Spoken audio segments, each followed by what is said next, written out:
Hello, my mimics, and welcome back to the Mimic Commentary, episode 115. Before we start this episode off, I wanted to read a few comments. This comes from Michael Marini from episode 102. They said, "The dark path of the Empyrean is probably descending, since the mist in the Trina Lily artwork is going down, and the light path must be ascending, just like the powder and pollen in the Mikola Lily. We should be looking out for things related to them going up and down." And to show you what they mean, this is a very interesting insight. We look at Trina's lily, and we see that the mist looks like it is being pulled downward. Whereas the Mikola's lily, the pollen looks like it's going up.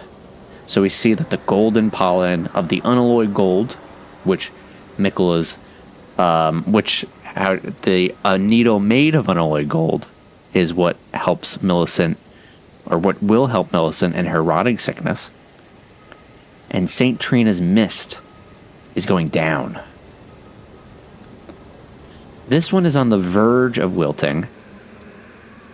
This one has started to fade and wilt.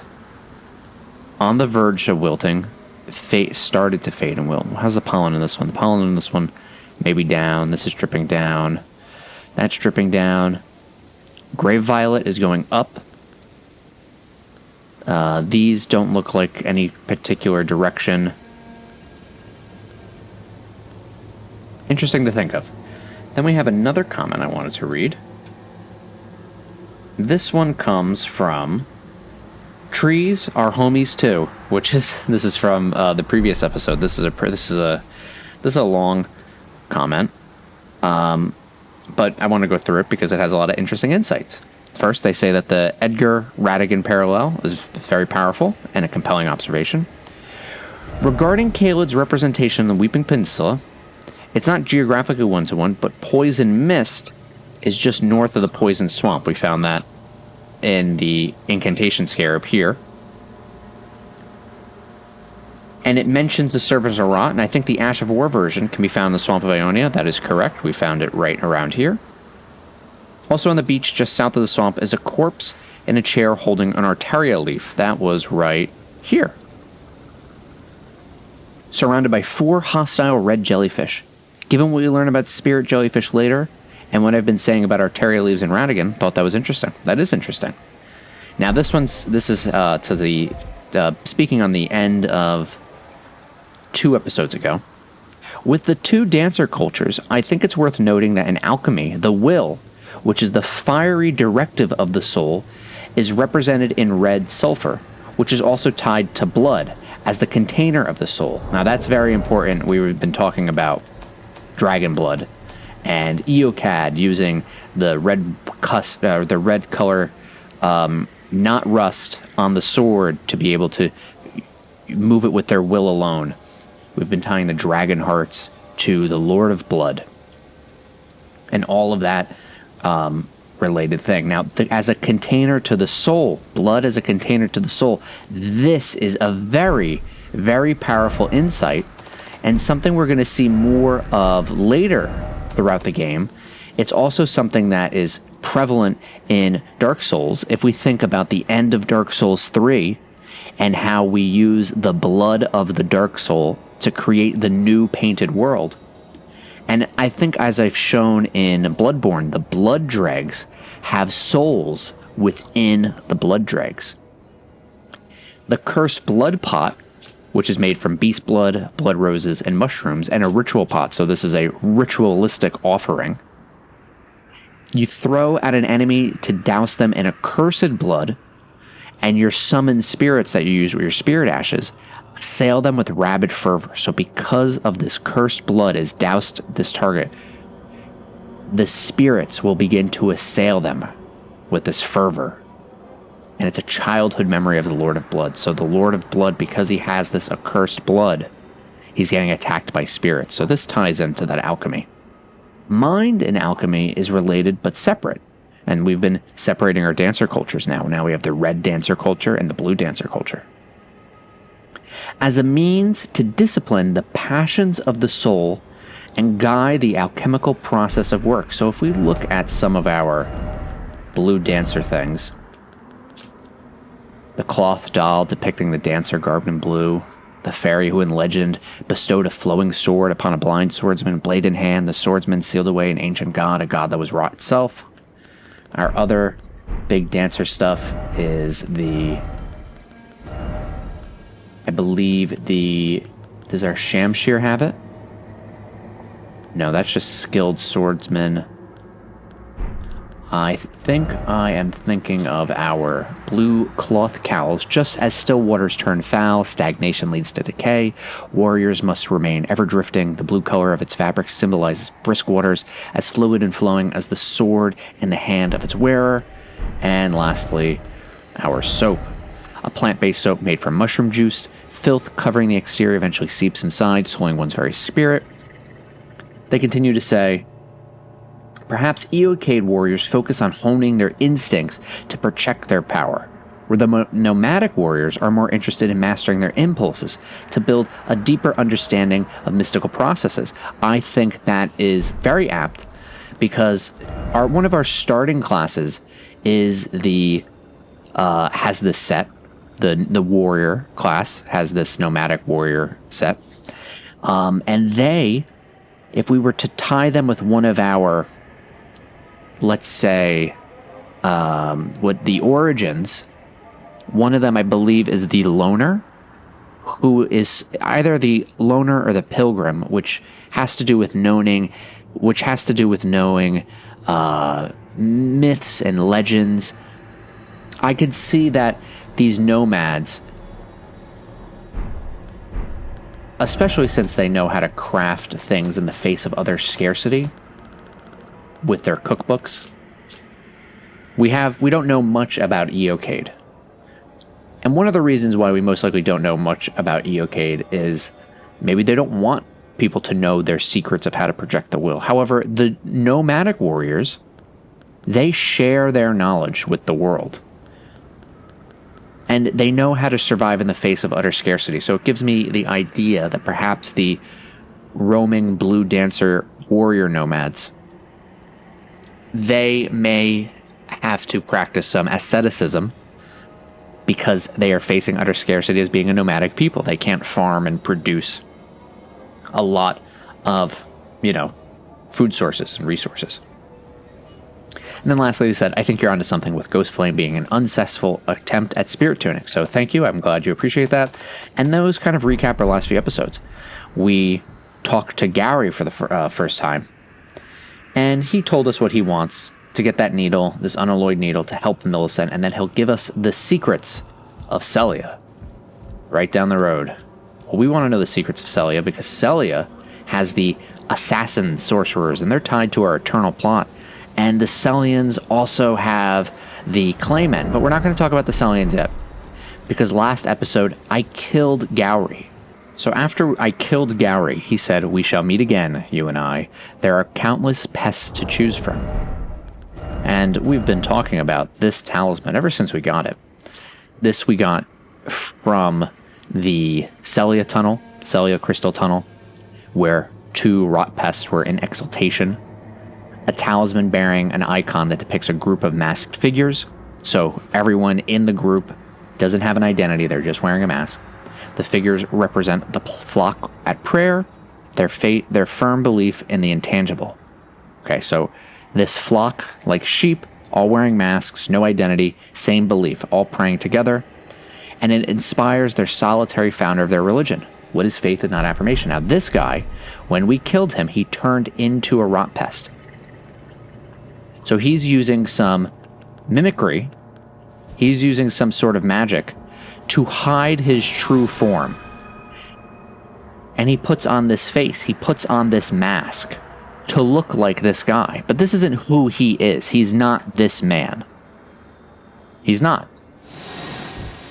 Underneath is a rot pest, one of those many rot pests that all look the same. So he just chooses a different pest, a different sheep from his flock. This solitary figure. He is the only one with an identity. But he steals other people's bodies to be able to, use identity. It's very similar to the academy in that regard, where each of these schools, no matter what school of thought you're under, You have to wear the face of, like, the head of that conspectus. So you lose your identity, and you have to start thinking the way that that person thinks. Study the moon. Study comets. Study meteors and stars. Study everything. But you still have to fall in line with those beliefs. Same thing with a guardian mask. You know, masks pop up a lot within Elden Ring.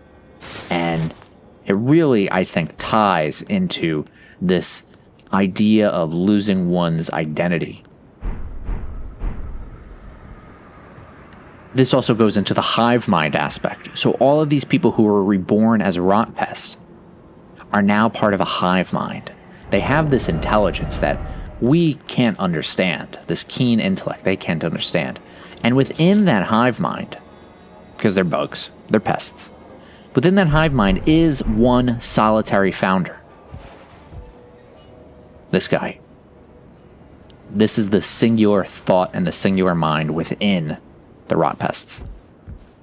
So let's see what he has to say after we kill them. Have you taken the lesson now? Killing me is but an exercise in futility. All is well, provided you understand. Let's just pretend it never happened, shall we? And he's not even bothered. First, you must find the unalloyed goat. It's hidden somewhere. Yeah. The secret. Okay. Yeah, then he's true to his word, he forgets. So let's go find the needle. We can go around straight and to the left, but we're gonna go back the way we came and perhaps talk to that ghost again. So the reason I wanted to talk to this ghost, let me see it, if only one last time, your splendid blade dancing amongst the scarlet rot. So this blade is dancing amongst scarlet, and we're thinking of the dancer cultures. What type of heritage does Millennia have? Does she draw any... I mean, she is the child of Marika. But what she's learned, what she's seen, is there any cultural influences from either the red dancer culture or the blue dancer culture? She is a dancer herself. Her blade will dance. What are they? Oh, they hurting each other. I wonder if that caused them to explode. We're just looking around the exterior to see if there's anything missing that we need, because I didn't come from this angle. She has red hair, so that kind of makes her a red dancer. One thing that was... Oh, here we go. This is something that we missed. Back inside the Caelid, out of the swamp. So we have all these people sitting in their chairs. This guy fell out of it. And they're looking towards... the flower. Across the way near the Abductor Virgin, there was a ghost who said this was the first Aeonian bloom. What was it else that he said? He said, the very first flower of Aeonia bloomed on this very spot. Millennia, may you blossom into a goddess. And she's rot, and we know that the goddess of rot had wings made from butterflies. Where is she? Where is our... So in this myth, so it seems like this is a follower of this myth. They want Millennia to be a goddess of rot and have butterfly wings. Smithing stone 4, 3 of them. Anything interesting about these? All throughout the lines between. A rune arc. Ooh, maybe they want Millennia to activate her great rune. And what about this? Sacramental buds. Believed to originate long ago from a strand of buds cultivated with youthful sacramental blood. This, oh, what does this message say? Old cards are wary of sleep. Oh, sleep is... It's interesting that it's this guy who fell over. What did these say? Sleep ahead. So they're saying that this guy is sleeping. It's interesting that they tie this guy to sleep, because we look at our sacramental buds, and the first thing we have to think about with sleep is our Trina lilies. Trina lilies, sacramental buds. This is only our third set of sacramental buds. First came in the Caelid catacombs, then the next came in on the other side of Swamp Aeonia. It's really dark. It's hard to see here. Oh, here we go. Who's that? They have a sickle. with a crescent sickle. Makes me think of the moon. Or what do you guys have? Aeonian butterflies. Enemy ahead, and Somber Smithing Stone 4. Oh, it's just our Cleanrot Knight. Uh-oh. Oh, thank goodness. Oh, excellent. Let's see what that looks like. Where is the Cleanrot Knight armor? Oh, that'll give us heavy load. Oh, but it drapes across. Oh, I like that. But wait, we have to take this off so we can really... No, I guess I could... Okay, we'll take this off, but we're going to have to wear a lighter... Okay, first we'll look at the armor. Wow, that was a lucky first drop. Because I'm going to have to farm these guys later. So on the crest, we see what looks like a tree. Actually, we also want to look for lilies on this. Is there any lilies? It kind of looks like lilies.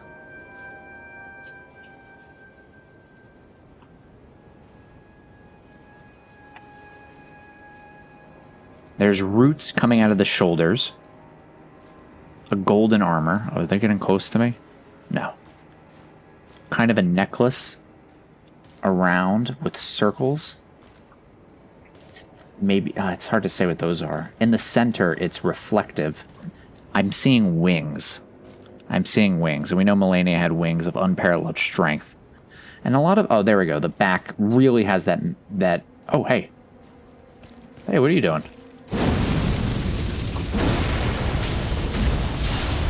Oh, there's a lot of them now. Where'd they all come from? I don't even get to read what they... Alright. I think we fought the sickle one before. Yeah, and they did. Oh, there's a lot of them now. Oh, goodness. This is tough. Because I don't want to get in the swamp. Oh, we're getting more drops. This is great.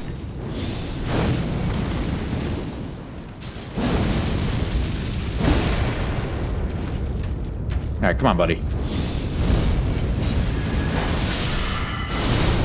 Okay. Wow, each of them dropped something. Well, one of them didn't. Let's see, we're going to get the full set. Cleanrot Greaves. Double Greaves, and what do you have? Knight's Sword. Okay. Wow, we're getting a lot of good stuff. So let's take a look at all this stuff. Let's put on their Greaves.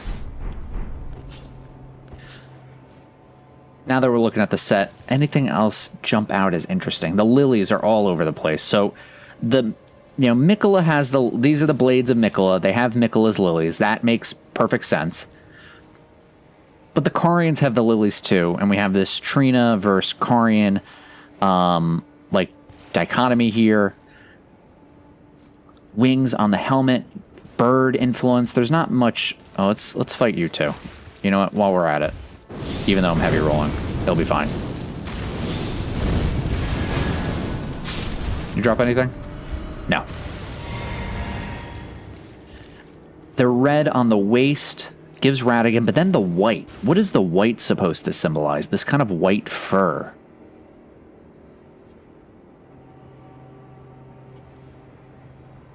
That's the red at the waist. Oh, you know what? Really reminds me of the Misbegotten too. It reminds me of the red fur on the Misbegotten on their legs. Looking down at their helmets, 2 drapes of red. So this is giving red dancer culture. I'm getting red dancer, even though these people don't dance and they have the wings. So we're getting bird imagery. So the lion, Radahn's the red lion. So we have the lion versus the bird in the Battle of Aeonia. And something that we really didn't focus on when doing Stormveil Castle and Castle Morn was, what is the relationship between the beast and the bird? And now I'm thinking that the lion fought the hawk here and here. I think it was in the Discord, Miquella's alt account, who said that Castle Morn was a hawk-centric castle, that there's more hawk reliefs than there are beast reliefs. And I'll take their word for it. I haven't checked again, but that makes perfect sense to me. So we're seeing the hawk, or at least the bird, because of Melania's wings and our knights having wings, fighting the red lion. So lions versus hawks again. Repeating through history. Let's read what the armor says. Greaves of the Cleanrot Knights. So Cleanrot. So rot that is clean. Rot that is clean. As opposed to the other types of rot. It's clean rot. Purified rot. Celebrated for their undefeated campaign in the Shattering. Celebrated for their undefeated campaign in the Shattering. Every battle they fought in the Shattering, they were not defeated. They most likely didn't fight in any other war except for the Shattering. They don't make any mention of the things, the decorations on these. The Cleanrot Knights vowed to fight alongside Melania, despite the inevitable, if gradual, putrefaction of their flesh. Their acceptance of their fate made these battles the fiercest of all. So putrefaction, the process of decay or rotting in a body and other organic matter. So because they're in close proximity to Melania, who is rotting, they are also going to rot and die. However, even though that is their fate to rot away, that's what made their battles the most fiercest, because they knew they were going to die or at least decay beyond the point of recognition. So there's no reason to worry. There's no fear. There's no self-preservation. They will just fight for Melania and for Miquella. I wonder where these knights come from. Who were they before they became Cleanrot Knights? And it's the clean rot. It must have to do with the unalloyed gold. The unalloyed gold of the Halig tree makes the rot clean. So how can you have clean rot? Well, I guess that means that it's a rot that doesn't, rot and decay that doesn't wither the soul. It's like rot that you don't need to use soap on. Because not everything that rots and decays has to be bad. It's a natural process. Let's look at the sword. Anything interesting on the sword?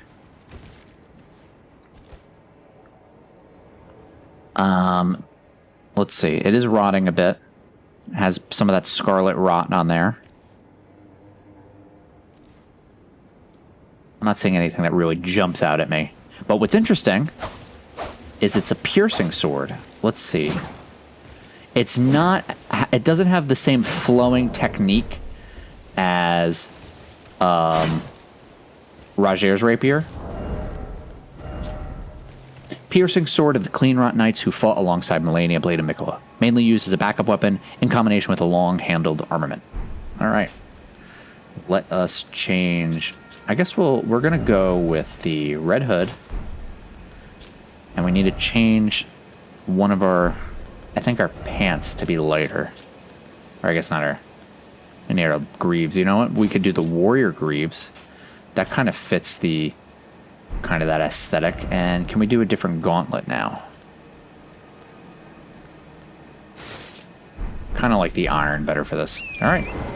Let's keep looking through Swamp of Aeonia. We're looking for a needle. Also tying, thinking prophetically too, and like being confused with images of the future. We're looking for a needle that's related to Miquella and Melania, now Millicent. And Ranni has her own needle as well. That's so interesting. Where is the frozen needle? Oh, hey, buddy. Don't mind me. Just looking for the frozen needle. That's another... Oh, goodness gracious. Yeah, frozen needle. Made by Iji, and it's made of ice. I think that's another indication of something being hidden here. Any drops for us? No. You go through the swamp slowly and safely and you'll be okay. I wonder where these roots came from. I wonder if these are great tree roots or if these are roots coming from the flower. Oh. Uh-oh. Let's, invaded by Millicent. Well, hey, wait a minute. We're supposed to be helping Millicent. So she's sending her spirit out against us in the swamp. She has the Shamshir. Let's see. Oh. And she's dancing all right. She's dancing. She's dancing. Okay, using that Shamshir, she can dance. No, she's weak to frostbite.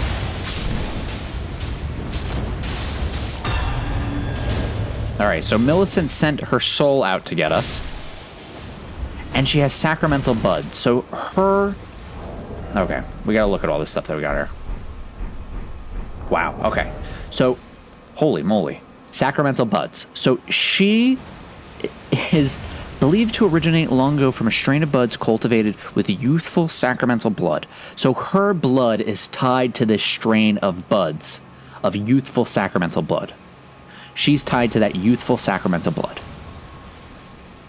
And she has the rot, she's tied to Melania, and she's tied to Mikola. So we can tie the sacramental buds directly to Mikola and Melania now, which is very interesting because of how they are also found all these rhymed crystal buds, which come from the cold north, but they were really found in Aeonia, and also the crystal buds.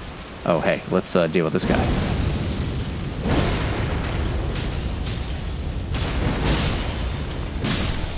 Yeah, the damage is lower on this weapon, but the proc of frostbite is phenomenal. Then she dropped a bunch of runes. Golden Runes 3, Golden Rune 5. These don't give us anything, but this one is the Golden Rune 10. Ooh, I think this is a new set of runes. So wait, we have to look at our order. So, Golden Runes, how they grow. This one's very gold. Look how much, like, there's more red, I think, in this gold. So this is a very light gold. It's kind of white. It's not really have that much grace. This one's really filling out. And the center really isn't changing that much, but the coloration is much different. Runes are the nourishment for any developing tarnish, for the development of any tarnished, provided a finger maiden can be found. Well, Melena's playing the role of a finger maiden for us. Even now, runes are still imbued with the power of life itself. Do you see the Erd Tree towering over? Those born at the foot of the Erd Tree are blessed. At least that is the enduring belief of the people of the plateau. But the grace of gold blessed those who were first to serve it with the most vivid coloration. So Millicent has grace of those who first served it. The grace of gold blessed those who were first to serve it with the most vivid coloration. And it's all tied to the Erd Tree, so who served the Erd Tree first. So Millicent has gold that is tied to equivalency in power of serving the Erd Tree first. Does that mean Millicent served the Erd Tree first? Was there a... Should have known. I should have known you'd be coming to get me. Yeah, jump up so I can hit you with fireball. I'm feeling very fortunate on these drops. There's the Sage's Streets. Come on, proc Frostbite. Don't make me have to get off my horse. I'm looking for these... Oh, there's the Site of Grace.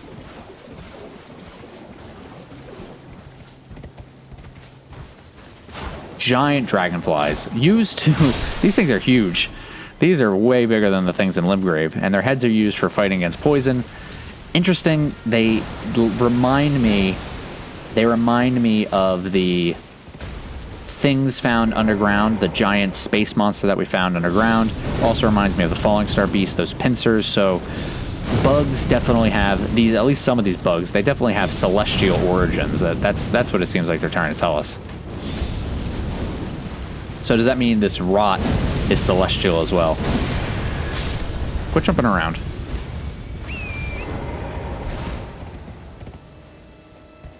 Where's our last one?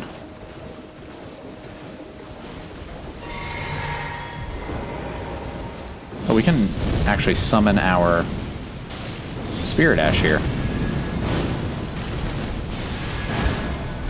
Oh, please give me your weapon. Please give me the weapon. Oh, the helmet. All right, that's pretty good too. Let's take a look at the helmet. Putting on the helmet, we get these red drapes coming behind us. Reminds me of, oh, there, is that feathers? They look like feathers. Are those feathers? Well, there's also like the face is caged. Maybe that's like a cage to fate. The top, what does that look like? I need to get... We have our wings. Melania's tied to a bird. What is that? What is that at the very top of the helmet? What am I looking at here? I'm gonna have to look at this somewhere else. Does the helmet say anything different? No. Alright, we'll go back to our red hood. We can inspect that more later, or if anyone in the comments has any good insights on the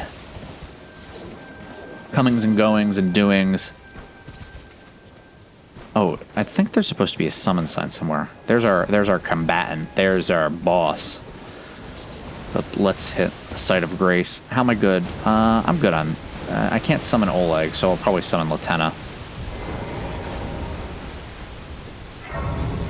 I like that we have an armor now that I can have the thing drape on the side.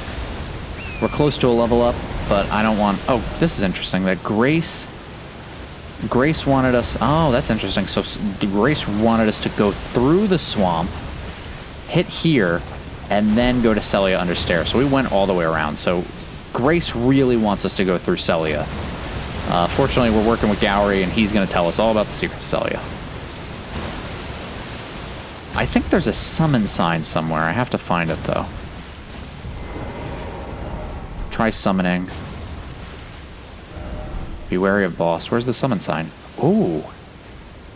Alright, before we fight the boss, let's look at the arena. Rot all over the place. These are bodies in the rot. So people died here. These are rotted people here. And there is our boss. He has white feathers, a banner wrapped around a halberd. His armor is a similar coloration to our banished knights. And he has that horn. Okay, who can we summon? Pollyanna, adopted daughter. She's wearing the same thing Millicent was wearing. Hopefully she doesn't attack. I don't want her to attack yet. Let's summon Latenna as well. Okay, let's look at Pollyanna. This is... Oh, please don't go in, Pollyanna. Don't. Oh, you know, her clothing... Her clothing reminds me of Melena's clothing.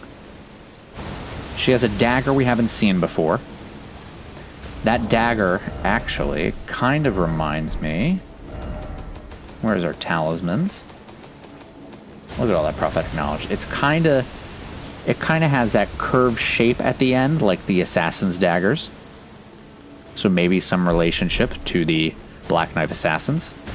She has a sacred seal of some sort, and she also has a... Oh, you know what? She has an eye patch. Which eye is she covering? Because then she's definitely... Who adopted her to? Pollyanna, with a P. What eye is covered? Oh, her face is kind of scarred, and her left eye is sealed.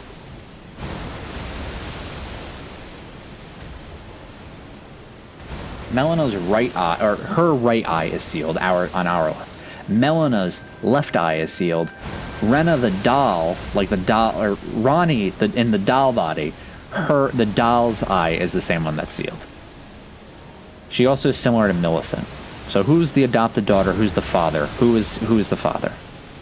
You are not the father. Let's give everyone blessings boon. All right. Let's go try and mess this guy up. All right, he's putting the banner down. It's unfurled. It looks like the banished knights. Oh, I didn't mean to do that. I wanted to shoot for her head. And he summoned the exiled soldiers, most likely from all the bodies around here. He summoned their spirits. Spirit summoning is mostly tied to... Oh, and he's also doing Scarlet Rot. Uh-oh. Spirit summoning is mostly tied to the Carians. However, here... this guy did it, and he's tied to the exiled soldiers and the banished knights. Oh, I'm missing.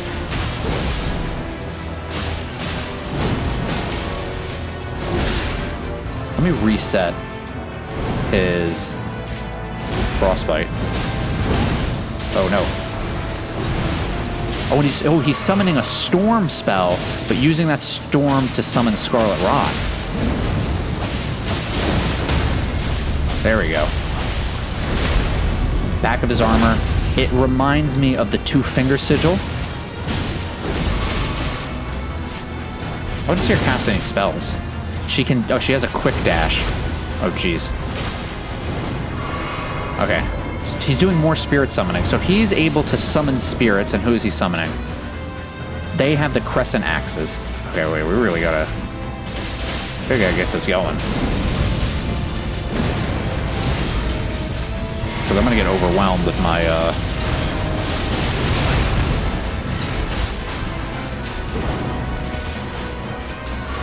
don't have anything right now that can really deal with groups. Oh, I have this. There we go. That's excellent. Okay. Let me get rid of the bowman. No, no, no. Please stop hitting me. Oh, he can't summon. No. Pollyanna, help. Warriors. Oh, he says something and he buffed them. Alright, I missed. He's probably weaker to fire. Alright, his buff ain't doing much because your friends ain't here anymore. Anything else? Is he missing a leg? He's missing a leg. His leg rotted away. Goodbye, Pollyanna. So I'm assuming... Thank you. Alright, cool. I'm assuming that using spirit summoning, he was able to summon the dead here. Look at all these people who died. And this is where Melania bloomed first. These people are rotting. Look at the swords, too. Giant curved swords. That looks like the cleavers that the Omen carry. Right here. That looks like the cleavers the Omen carry. Oh, these are the helmets that the skeletal bandits have. Right? Yep. Skeletal bandit ashes. Those are the helmets of the skeletal bandits. Were there bandits here, or were there people fighting on some side? These curved swords, they look like Radahn's in the trailers. So Radahn's warriors. Maybe he had bandits on his side? Maybe they were those who live in death here. I didn't catch the guy's name. I wasn't paying attention to his name. Okay, so that was Commander Niall. That was Commander O'Neill. And O'Neill means descendant of Niall or grandson of Niall. From the O'Neill clan. It's definitely Scottish. We got the Commander Standard. Let's pop that on, see what it looks like.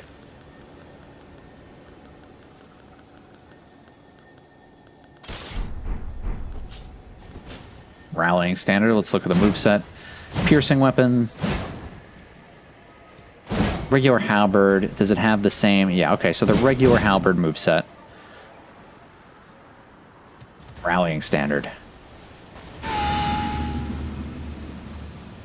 I want to get a good look at the...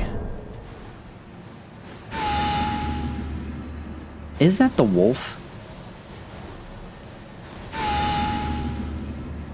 Can't really see.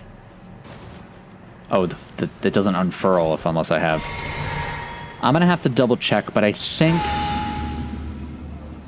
think it is the same sigil as the Banished Knights of the Lily Wolf, which we have to deduce. Which side was he fighting on? Oh, wait, we just look on there. Is there lilies? Those lilies? Those look like lilies. But actually, it doesn't really tell us which side he's fighting on, because Mikola has lilies, Trina has lilies, the Carians have lilies. But these are kind of gold lilies. He summoned the exiled soldiers. So the Banished Knights are on the side... Oh, and he used Rot. So if he was using Rot, he's on the side of Melania. So the Banished Knights... Wait. The Banished Knights are on the side of Melania... But Stormvale Castle, Godric has the Banished Knights, and he fought Malenia.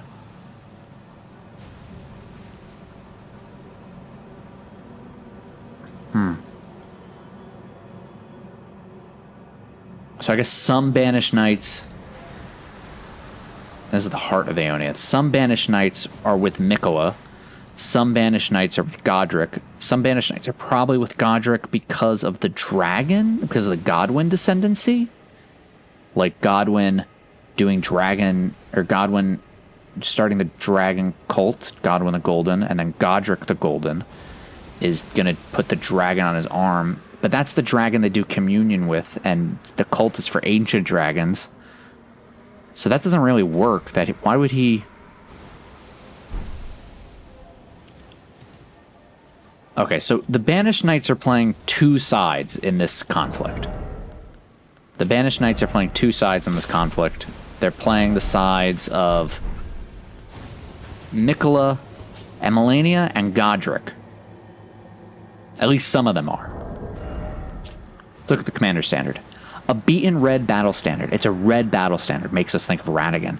Is furled around this time-worn halberd. So this guy was...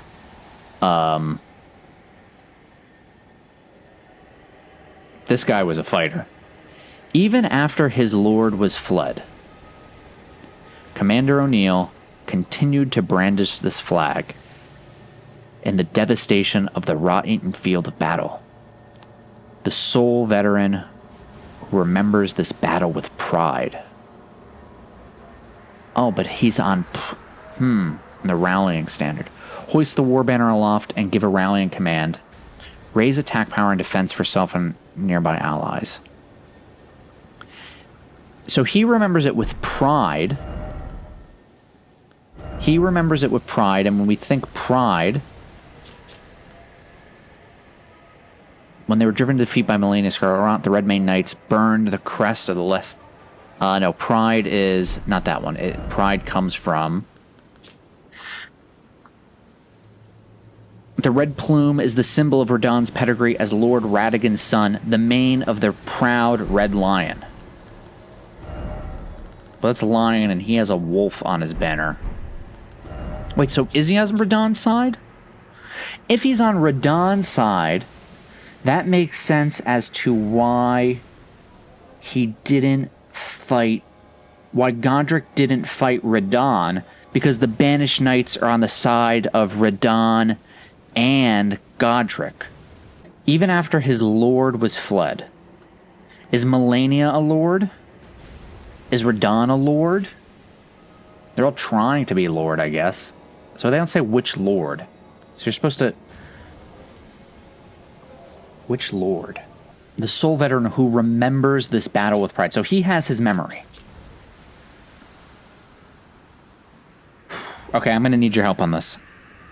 Commander O'Neill, with what we know now, okay? Use a little prophetic insight, but not too much. Which side do we think he was fighting on? Was he fighting on the side of Malenia or Radahn? The thing is, he has Spirit Calling, which is a power used by the Carians because of the eternal connection. They're both the red banner. That doesn't help us because Radahn is red and Malenia is red. And Radigan's red. Scarlet Rot is red. He uses storm magic, and within the storm magic, he can summon Scarlet Rot.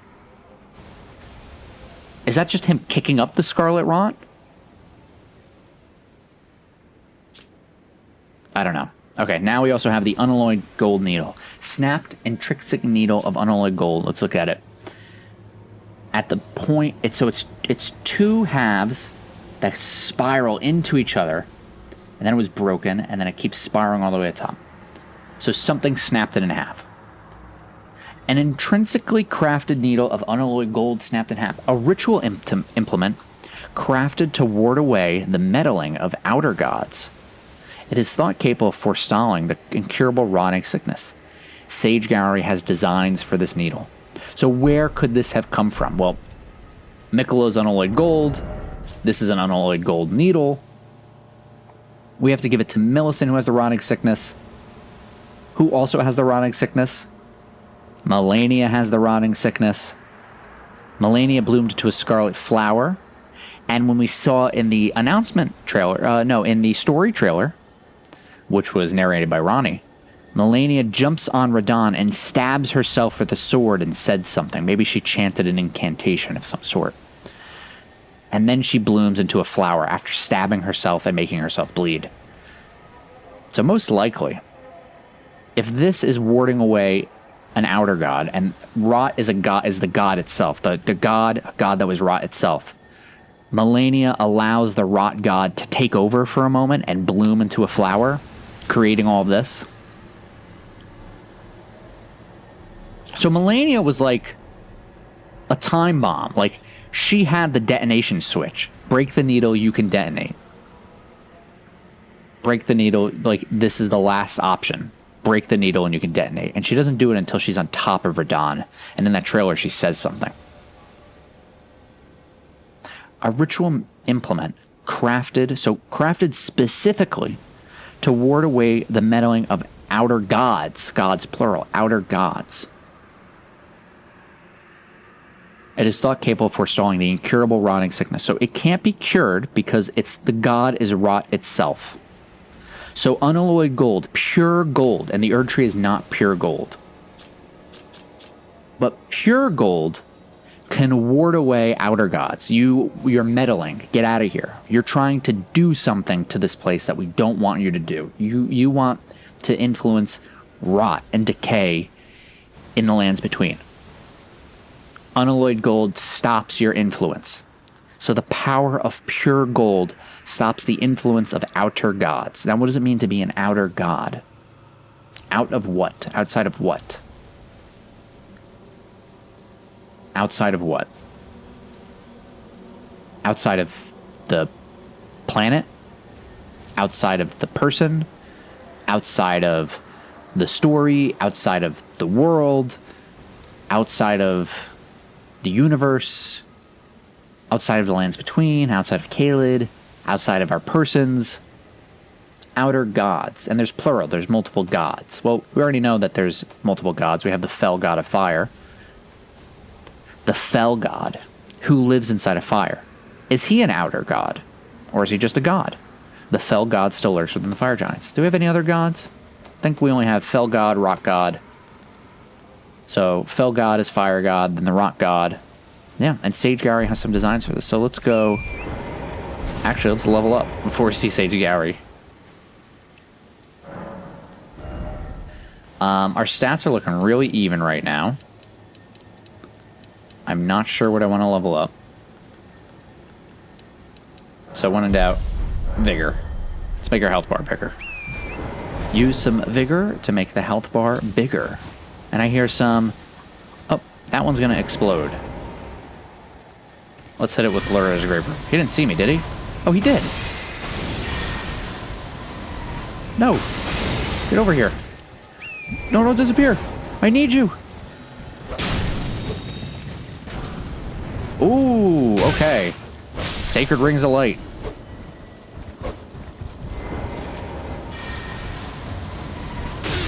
Okay, stop bothering me. I want to look at this item. I guess I have to get out of here.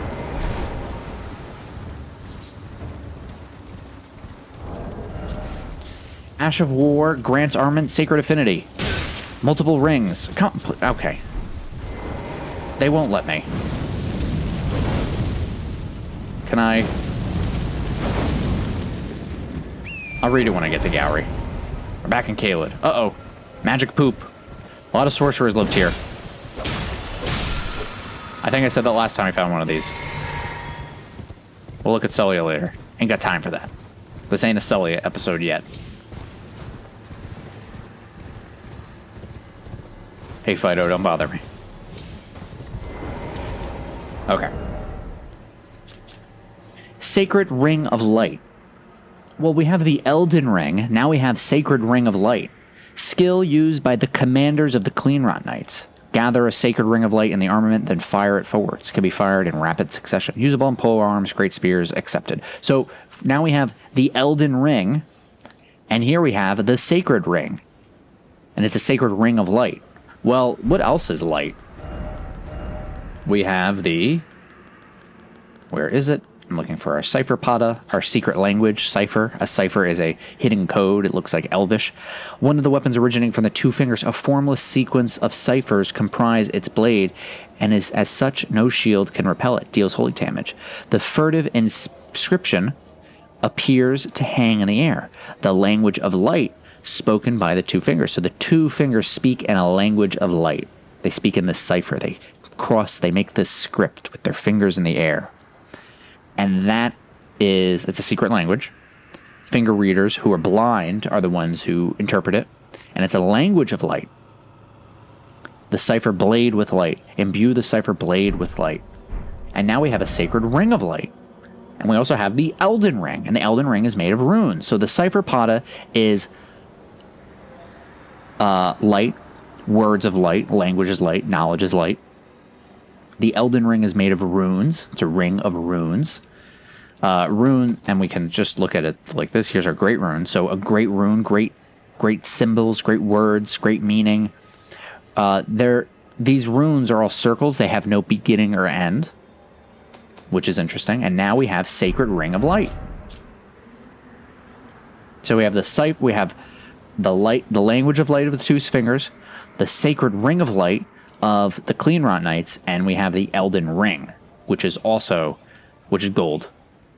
And now that also is contrasted. The gold of the Erd Tree and grace and runes and the great runes, all those things together.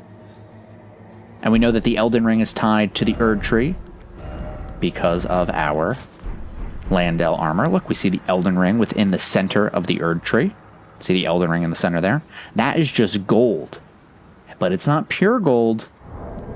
Unalloyed gold is pure gold. So I think we can say quite easily that the rings of light, the Sacred Ring of Light, we could say that this is a sacred ring of unalloyed gold. Right?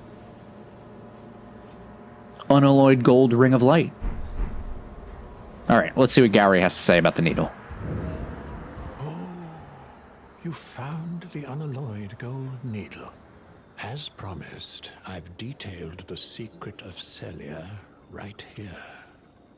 Go on. It's yours. Ooh, Sellia's secret.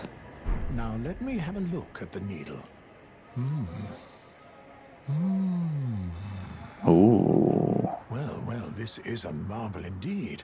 The work of a true artisan, a meticulous, bold craftsman who grasps the essence of life. Can you give me some time with this? As well made as it is, it won't be much use snapped in half, will it? What'll she have to say? Can you give me as well made? All right. Well, you gave us a lot to ponder.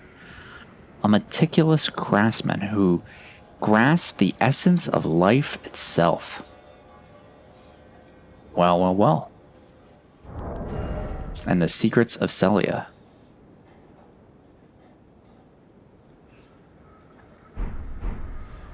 We will have to ponder what Gowry just told us next episode. And next episode, we're going to delve into Sellia and uncover its secrets. All right, everybody. Hope you enjoyed this episode. You know the drill. Let's do the thing.